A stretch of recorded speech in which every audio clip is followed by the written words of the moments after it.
भूल गए पर, है ना, बताई तो थी सर ने।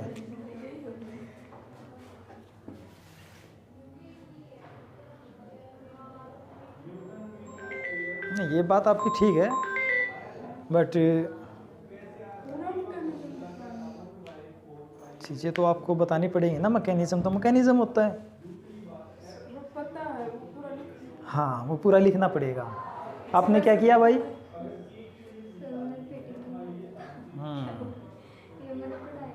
आपने गलत लिख रखे। हाँ भाई,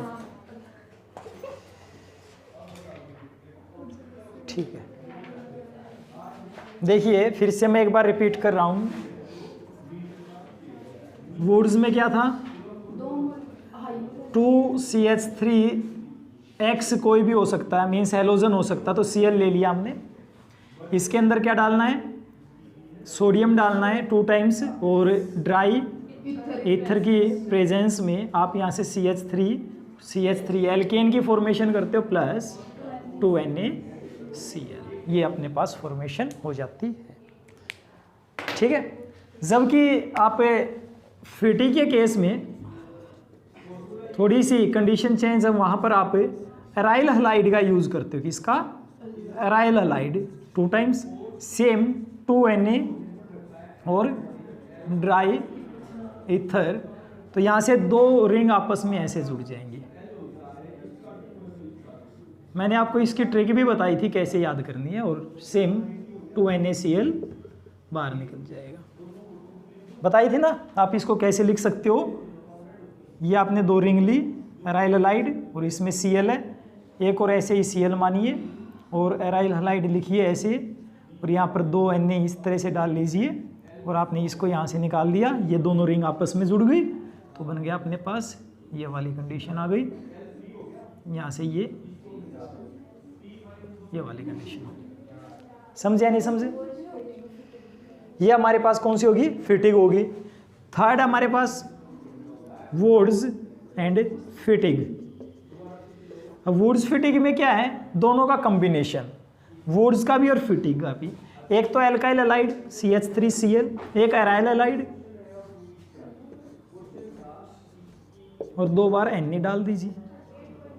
यहाँ से निकले तो क्या आ जाएगा? यहाँ से हमारे पास CH3 किसके साथ जुड़ गया? इस रिंग के साथ जुड़ जाएगा। इसका नाम टोलिन बोलते हैं, टोलवेन। समझे भाई? होप सो ये बात आपको समझ में आई होगी। कर लोगे? ठीक है ना? कहाँ तक कर लिया था हमने? केमिकल प्रॉपर्टीज हो गई थी आपकी, हैं? तो क्या उसमें से फॉर्मेशन पढ़ रहे थे ना आप? हाँ, अच्छा, वो जो आपने मैकेनिज्म पढ़ा था हेलोजिनेशन रिएक्शन का, सब्स्टिट्यूशन रिएक्शन का पढ़ा था, उससे नेक्स्ट अपने पास देखिए, बुक को फॉलो करते हुए चलेंगे। कंबशन रिएक्शन कौन सी है? कंबशन रिएक्शन बहुत आसान सा है। कंबशन रिएक्शन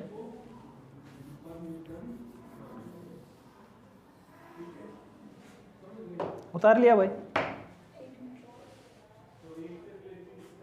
कंबशन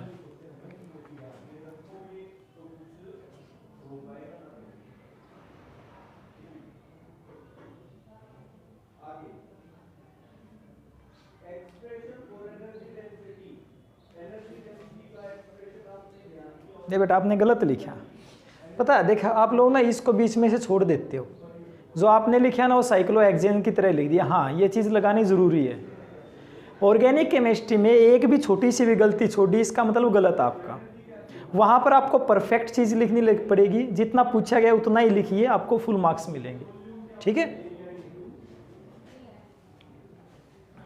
हाँ, तो हम पढ़ रहे थे क्या? Combustion reaction.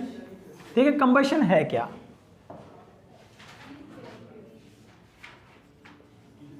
कंबशन रिएक्शन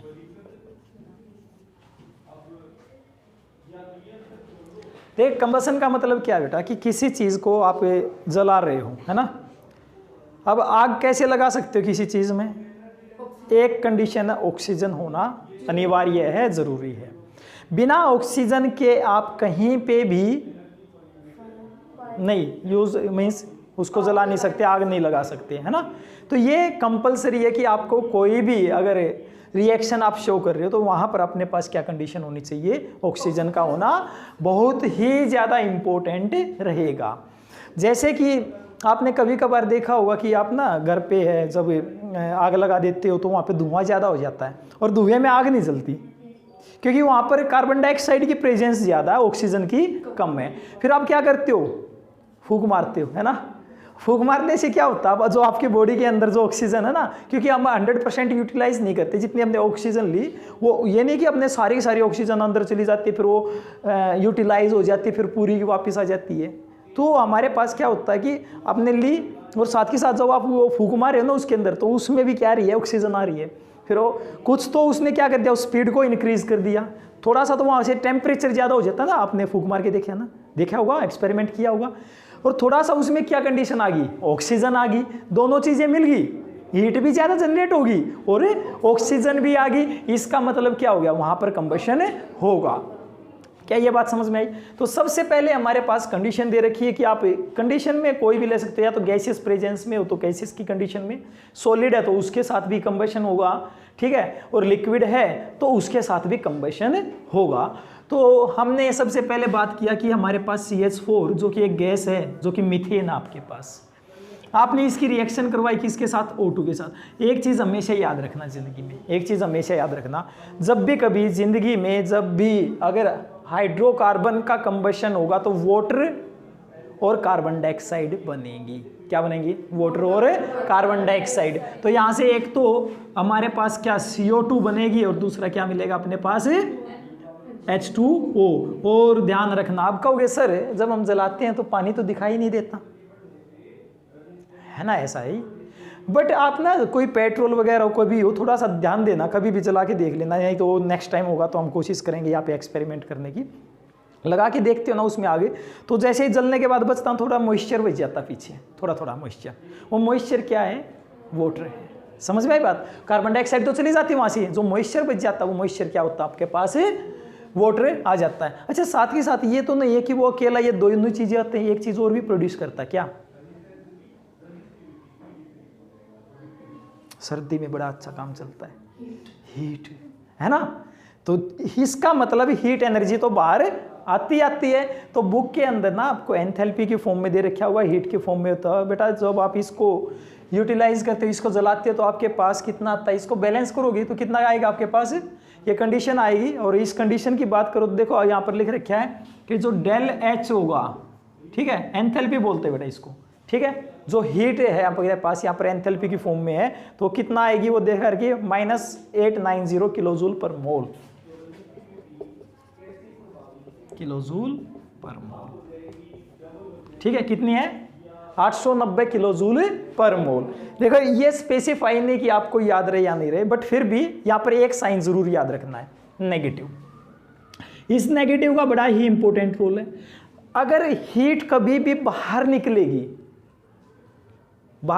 तो नेगेटिव साइन आएगा, और अगर कोई चीज हीट को ले रहा होगा तो वहां पर कैसा साइन आएगा, पॉजिटिव साइन का आप यूज करोगे। मींस आप थर्मोडायनेमिक्स में पढ़ोगे कि जब हीट एब्जॉर्ब होती है सिस्टम के द्वारा, heat absorb the bye the system, तो जब वो रिलीज आती है तो वहां पर हमारे पास क्या होता है, प्लस साइन आता है, and heat release by the system is negative sign से आप रिप्रेजेंट करते हो। होप सो यह बात आपको समझ में आई होगी, कर लोगे, हो जाएगा नहीं हो जाएगा। नेक्स्ट हमारे पास इसी प्रकार से आप और भी रिएक्शन कर सकते हो, बैलेंस करना जरूरी है। जैसा कि मैं आपको यहाँ पर एक और रिएक्शन दे रहा हूँ कि C4H10 आप बैलेंस करके बताना, O2 की प्रेजेंस में रिएक्शन दिखा रखी है, और बनेगा क्या, क्या ये हाइड्रोकार्बन ही है।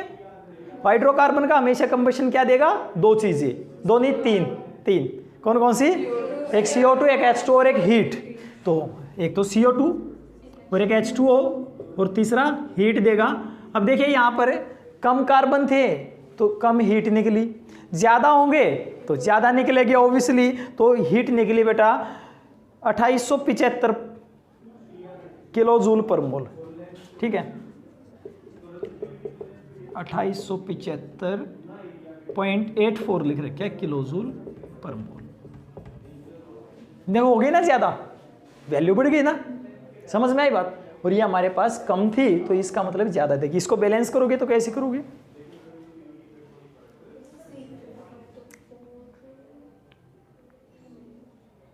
कार्बन कितने हैं? 4, तो इधर भी 4 कर दूं बेटा। 4 होने की वजह से कितने ऑक्सीजन हो गए? 8, और 8 हो गए, और यहाँ पर कितना है? और हाइड्रोजन कितने मेरे पास? 10 हैं, तो यहाँ पे 5 कर सकता हूँ मैं। तो 5 और ये भी 10 हो गए, कार्बन भी कंप्लीट हो गए, बट ऑक्सीजन बढ़ गई। ये तो इतने हो गए 8 है, और ये कितने हो गए? 8 और 5 13। मेरे पास कितने हैं? 2।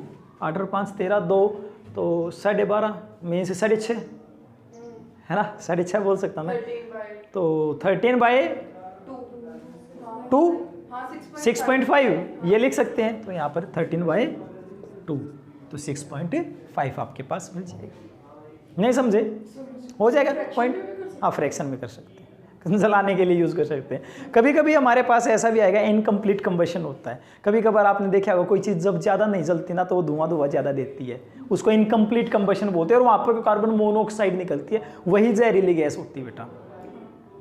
कार्बन डाइऑक्साइड से ज़्यादा जहरीली कौन है? Carbon monoxide. उसका सीधा सीधा इफेक्ट क्या रहता है कि वो जैसे ही आपके जो लंग्स है ना, जहाँ पर कार्बन डाइऑक्साइड ऑक्सीजन जानी चाहिए, आपकी बॉडी में जैसे ही ट्रेवल करेगी तो वो हीमोग्लोबिन के साथ में जहाँ पर ऑक्सीजन बाइंड करनी होती है ना, ऑक्सी हीमोग्लोबिन बनाते हैं, उसकी जगह वो बाइंड कर जाएगी। और जैसे ही वो बाइंड करेगी, अब काम चलेगा नहीं। हर एक पार्ट तक जहाँ पर ऑक्सीजन पहुँचनी चाहिए थी वहाँ पर कौन पहुँच रहा है? Carbon monoxide. उस बंदे की डेथ हो जाती है। समझ में आई बात? तो ये चीज़ें यहाँ से हम सीख सकते हैं। हो जाएगा। इसका बेसिक फार्मूले की बेटा बात करें तो आप इसमें क्या लगा सकते हो? तो CnH2n+2 कितनी ऑक्सीजन यूज करनी है वो इसका डायरेक्ट फॉर्मूला आप इसमें लगा सकते हो। तो आपके पास है +3n+1/2 ये फार्मूला बनेगा बेटा। ठीक है, ये किसका? ये था, वहाँ ऑक्सीजन का आ जाएगा हमारे पास। तो यहाँ से NCO2 + NH2। अब कोई भी चीज़ रख के देख सकते हो आप इसमें, क्या ये फिट बैठ रहा फार्मूला? ठीक है, जैसे कि मैंने ये रखा 4 रखा बेटा, तो C4H कितना हो गया? 10 हो गया, प्लस यहाँ पर कितना रखेंगे? 4 ही रखोगे तो कितना हो गया? 12 + 1 13/2। समझ में आई या नहीं आई बात? तो ये डायरेक्ट आप रख सकते हो। ऊपर वाले में चल पड़ते एक बार देख लेते हैं, इसको एक्सप्लेन करते हैं। कितना? 1 है, तो इसका मतलब यहाँ पर 1 रखा, यहाँ पे 1 रखा, तो कितना आया? CH4 बन गया। किस में? नहीं, यहाँ की बात कर रहा हूँ, मैं ऑक्सीजन की बात कर रहा हूँ, वहाँ की बात नहीं कर रहा हूँ। हम ऑक्सीजन कितनी लेनी है उसकी बात कर रहे हैं। नहीं आई बात समझ में? वो तो आप उसमें बैलेंस कर लोगे। यहाँ पर जितनी आ गई, अगर आपका ये वाला पार्ट आपको पता लग गया कितना आएगा, तो उसमें तो ऑटोमेटिक बैलेंस ही तो करना है। ये उसको तो आपको फॉरगेट से करना है ना, बाई फॉरगेट करके उसको लिख दोगे। ठीक है, हो जाएगा नहीं हो जाएगा? ठीक है। और अगर ज़्यादा इसमें करना चाहो तो इसमें n+1 डाल सकते हो, आपके पास वो भी सोल्व हो जाएगा। एक बार देख लो डाल के, क्या हो जाता है? हो जाता ना। तो उसमें क्या करोगे? n+1 H2O को लिख दोगे। मेरे ख्याल से ये बात आपको समझ में आ गई होगी बेटा, कर लोगे या नहीं?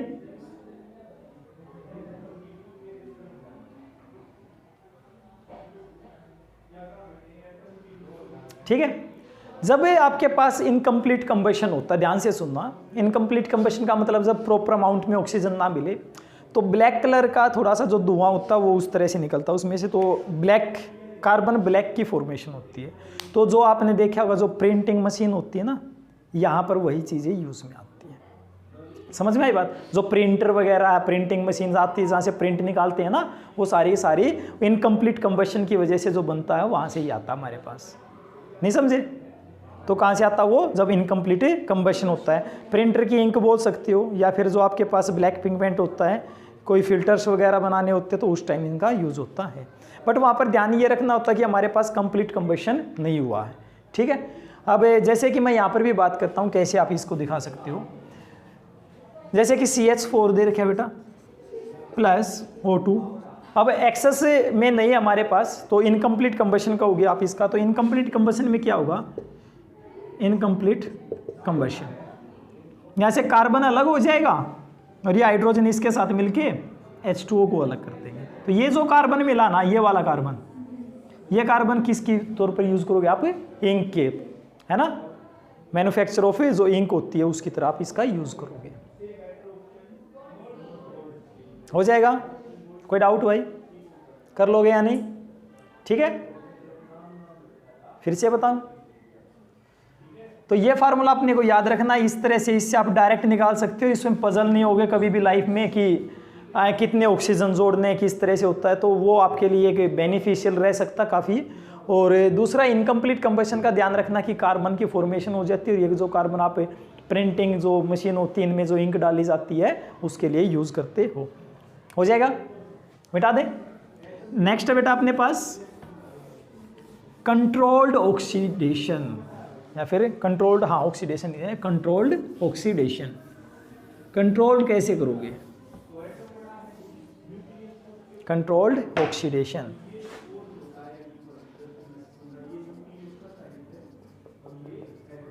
अच्छा बता सकते हो बेटा इसे नाम पढ़ के कि क्या कहना चाह रहा है?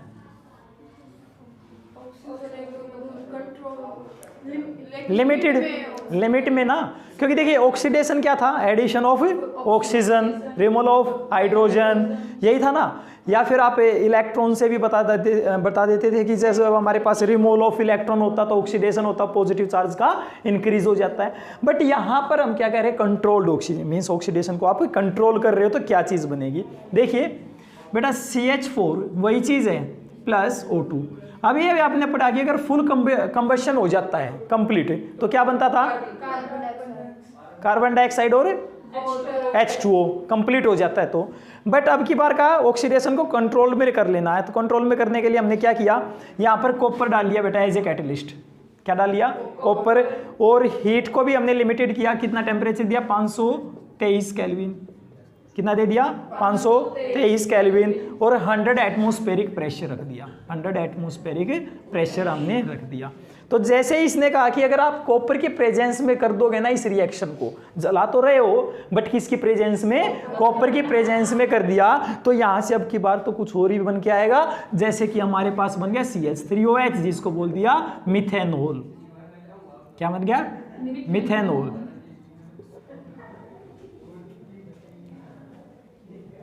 मिथेनॉल। नहीं समझे भाई? हो जाएगा? इसको बैलेंस कर लेना। बैलेंस कैसे करोगे? इसके सामने 2 आ जाएगा और यहाँ पर भी कितना है? 2 आ जाता है हमारे पास। हाँ ठीक है, समझे या नहीं समझे भाई? बताओ कोई डाउट हो तुम? अच्छा ये कैटलिस्ट की बात समझ में आई? आई थिंक सो मैंने पहले भी आपको समझाया था कैटलिस्ट क्या होता है ना?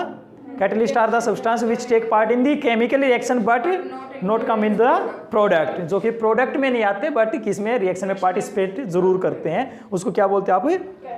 Catalyst. Same as it is हमारे पास एक और है कंडीशन कि अगर आप कैटलिस्ट को चेंज कर दो बेटा, रिएक्टेंट आपने वही रखे, अब की बार कैटलिस्ट को चेंज कर दिया और आपने डाल दिया अब की बार MO2O3, MO2O3, मोलिब्डेनम ऑक्साइड बोलेंगे भाई। अब इसका हमारे पास क्या? मोलिब्डेनम ऑक्साइड है, उसकी बात करेंगे। इसको थोड़ा सा गर्म किया तो ये कहता है कि यहाँ से हमारे पास जो प्रोडक्ट आता है वो बनता है मिथेनॉल, HCHO प्लस H2O। अब कमाल की बात पता है क्या है? देखिए रिएक्शन में कौन पार्टिसिपेट कर रहा है? कैटलिस्ट। कैटलिस्ट की वजह से प्रोडक्ट में चेंजमेंट आ रहा है, नहीं तो देखो पहले क्या मिलता था हमारे को? H2O, CO2। जैसे ही कॉपर आया बोला कि भाई मैं तो क्या बनाऊंगा? मिथेनॉल। MO2O3 आ गया तो उसने क्या बना दिया? हमारे पास HCHO को क्या कहोगे आप? मिथेनॉल कहोगे। क्या कहोगे बेटा? मिथेनॉल। मिथेनॉल, मिथेनॉल होता है एल्डिहाइड, एल्डिहाइड ग्रुप इसमें ये रहा। समझ में आई बात? इसको HC_OH ऐसे लिखोगे, क्या बन गया? मिथेनॉल बोलोगे इसको। हो जाएगा? कोई डाउट भाई? देखिए यहाँ पर आपने क्या बनाया? एल्कोहल। यहाँ पे क्या बनाया? एल्डिहाइड। तीसरा देखना हम एसिड बना के दिखाएंगे आपको, ठीक है? क्या बनाएंगे? एसिड। हमारे पास है बेटा CH3 जो आपने ले रखा है इसी तरह से ले रखा है और इसकी O2 के साथ करवा दी रिएक्शन, CH3, ठीक है? और इस रिएक्शन में अब की बार कैटलिस्ट को बदल दिया और हमने डाल दिया CH3COO CH3COO whole twice Mn।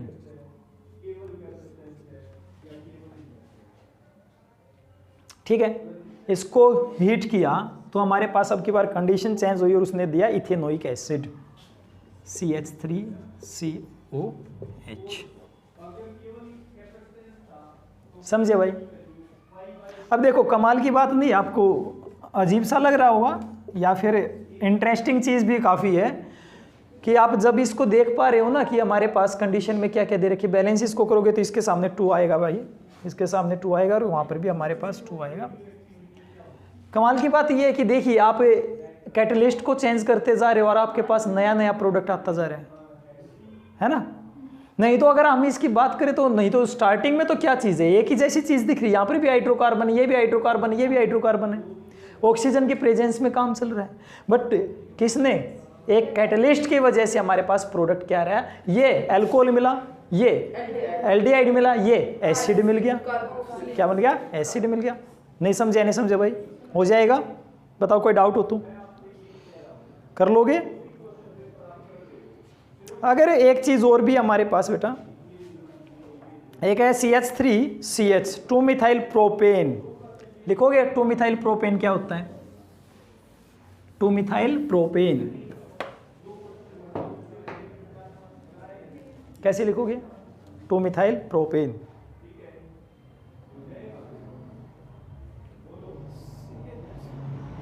दूसरी पोजीशन पे मिथाइल है और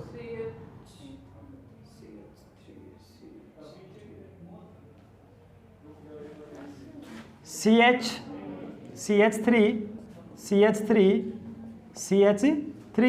भाई 1 2 3, दूसरी पे क्या है? मिथाइल और मिथ इथ प्रोप 2 मिथाइल प्रोपेन। नहीं समझे? क्या मिल गया? 2 मिथाइल प्रोपेन।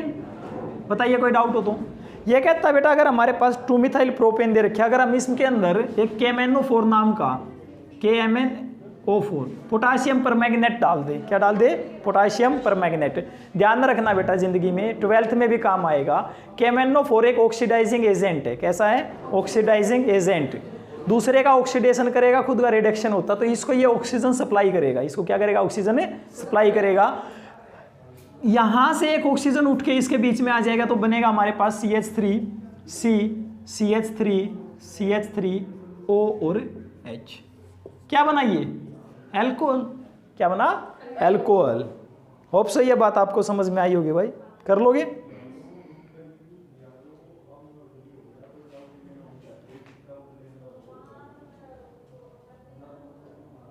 ठीक है। हालांकि हमारे पास जो एल्केन्स होते हैं उनका ऑक्सीडेशन जब हमने इस तरह से दिखा रखा है हमारे पास, या तो देखो यहाँ पर भी हमने यही कंडीशन करी है, समझ रहे हो, और यहाँ से भी हमारे पास ऑक्सीजन आ गया है, तो ये कंडीशन आती है। तो KMnO4 यहाँ पर अच्छा काम कर रहा है, तो उसने क्या करवा दिया, इस टर्सरी जो हमारे पास कार्बन है यहाँ से टर्सरी के पास ही जुड़ा ना, तो यहाँ से ऑक्सीजन उसने जोड़ दिया। तो KMnO4 कैसा है? कोई ऑक्सीडाइजिंग एजेंट है। ऑक्सीडाइजिंग एजेंट है। देखो एजेंट वही होते हैं ना, मैंने पहले ही बताया था आपको, जैसे LIC वाले एजेंट होते हैं, खुद का इंश्योरेंस हो या ना हो दूसरे का ज़रूर करेंगे। ऐसा ही है भाई, करवा लो, थोड़ी देर में ये बता देंगे, बस टपकने वाले हो आप, कुछ देर में जाओगे इस दुनिया से, करवा लो, अभी पता नहीं क्या हो जाएगा। तो ये भी ऐसा ही है, खुद का रिडक्शन हो जाना, दूसरे का ऑक्सीडेशन कर देना, क्या कहलाएगा? ऑक्सीडाइजिंग एजेंट होंगे। तो ये थे बेटा अपने पास कुछ रिएक्शंस। आइसोमेरिज्म आपको पहले भी बता चुका हूँ, आइसोमेरिज्म का हमने पूरा का पूरा एक टॉपिक पढ़ा था, आई थिंक सो, है ना, पूरा किया था उसमें। तो आइसोमेरिज्म में हमने सारे टाइप पढ़े थे, तो वो फिर से हमारे पास अभी आएगा, फिर से नेक्स्ट एल्कीन के अंदर आएगा और फिर एल्काइन में भी आएगा। बट जिस बच्चे को जो पहले हमने आइसोमेरिज्म पूरा का पूरा लेक्चर जो पढ़ा था वो याद है, तो इसका मतलब उसको आइसोमेरिज्म आसानी से समझ में आ जाएगा। तो ये कर लेना। नेक्स्ट हम आगे पढ़ेंगे इसके अंदर एरोमेटाइजेशन क्या होता है। हालांकि एरोमेटिसिटी के बारे में मैं डिस्कस कर चुका हूँ, है ना। कौन से थे एरोमेटिक कंपाउंड? जिनकी स्पेसिफिक एक ऑर्डर हो जाए, मतलब स्मेल एरोमेटिक अक्कल्स रूल